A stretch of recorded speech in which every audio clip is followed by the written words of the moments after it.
So guys, ito nga pala yung UTV Cam-An. Yan. Ito yung inayos ko at mini-maintenance ko dito sa beach.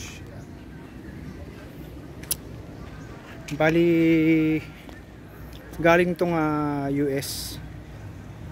So ang pinaka main company nito is BRB. BRB ata yung isa. My friend. Yeah. Yan isa. Mini-maintenance ko rin yan.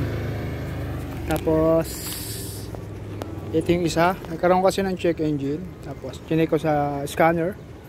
So ang lumabas position angle sensor. So nireset ko lang.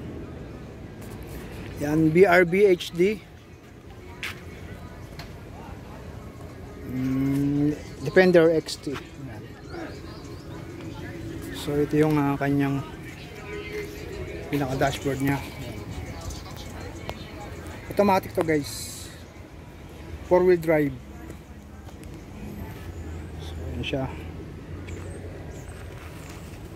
2-seaters.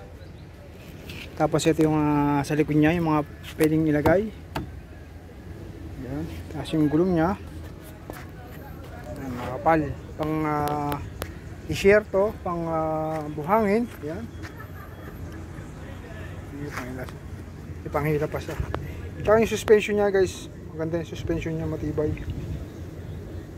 Yan sa palikod niya guys. Yan. Tapos nandito yung engine bay niya. Tataas ko lang to. Ayan. Ito na siya guys. Yan ang kanyang makina. Transmission. Ayan. Ito yung dipstick ng makina. Ayun naman sa transmission. Tapos yung sa baba, sa gear oil nya, yung muffler. So nandun yung coil sa spark plug. Ayan, yan. Ayan sa throttle body nya. Nilinis ko na rin yan guys, yung throttle body nya. Ayan. Mga ding suspension nito guys. Matibay talaga to. Ayan yung sa harap, suspension. Kita nyo.